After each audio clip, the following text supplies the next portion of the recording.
The slaughter of a respectable family in a picture-perfect neighborhood where people leave their doors unlocked was an irresistible story to the national news media. By late on Saturday, May 12th, the same day as the murders, the crime was on CNN and other big national networks, all of them pointing out that the killer or killers were still at large. The people of Mannheim Township were scared that a psychotic killer was on the loose in their community, and police started giving Maggie around-the-clock security protection. For Alan Lead and the other detectives working the case, the media coverage triggered dozens of calls from people who said they knew something about the crime, but almost certainly didn't. One woman called to report three Hispanic men in a black Chevy cruising the neighborhood near the crime scene. Perhaps they were involved.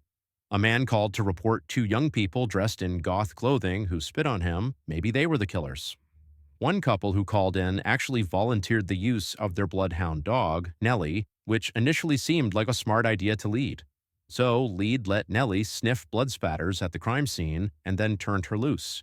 And Nellie took her handlers, as well as the police, on a zigzagging tour of the business district before finally leading them to a burger restaurant that Nellie thought smelled delicious. And it was at this point that her handlers admitted that Nellie very likely had no idea where the Haynes' killer had fled. The police had no solid suspects, but their crime scene investigation at least gave them some clues.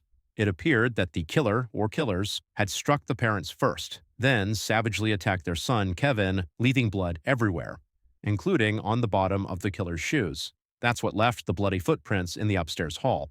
If they could find the shoes that matched the prints, they would have their killer.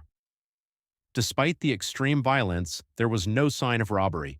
Lisa Haynes' jewelry and other valuables in the house were undisturbed. Whoever killed the family had likely targeted them for some reason other than money. And the viciousness of the attack on Kevin specifically made police suspect that Kevin might have been the primary target. There was also one other disturbing detail at the crime scene. They found blood in the downstairs bathroom, as though the killer had taken the time to clean up before leaving the murder scene. Their killer, it seems, was not remotely in a hurry. Maggie's role in all of this, if any, remained a mystery. Almost immediately, rumors spread that a former boyfriend of Maggie's could be the killer, but Maggie had never had a serious boyfriend. Lead asked an FBI analyst to read Maggie's written statement to see if he saw signs of deception about the murders. The analyst said they did not. And so it seemed to Lead that people were gossiping about Maggie mainly because she was the only family member to survive. The police began interviewing everyone who knew the family, hoping that they might gain some insight into who would want to hurt them. But the Haynes family were a tough family to hate.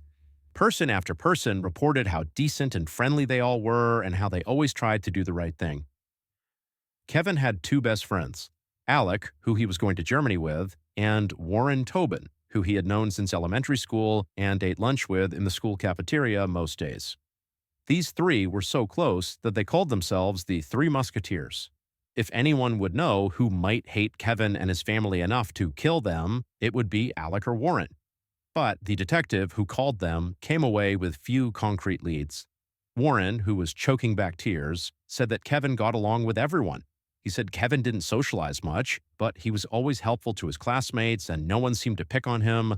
Warren said all of the Haynes family members were extremely nice and he couldn't understand why they had been attacked. Kevin was even closer to Alec, who lived just a half-mile away. Not only were they going to Germany together, but they were well known at the high school for their good-natured cafeteria debates about everything from religion to politics. But Alec said he was just as baffled as Warren.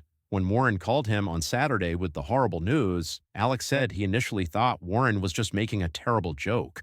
He said he couldn't think of a single person with a bad opinion of Kevin, except for perhaps a couple of students in math class who occasionally teased him. But it seemed like no big deal to Alec. In all their interviews, police found only one trace of ill will towards the Haynes family.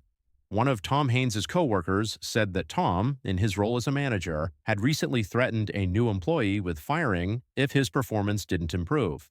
The co-worker said the two men got into an angry discussion behind closed doors in Tom's office, but when one of Lead's detectives tracked down this new employee, he denied there had ever been any shouting or even any anger.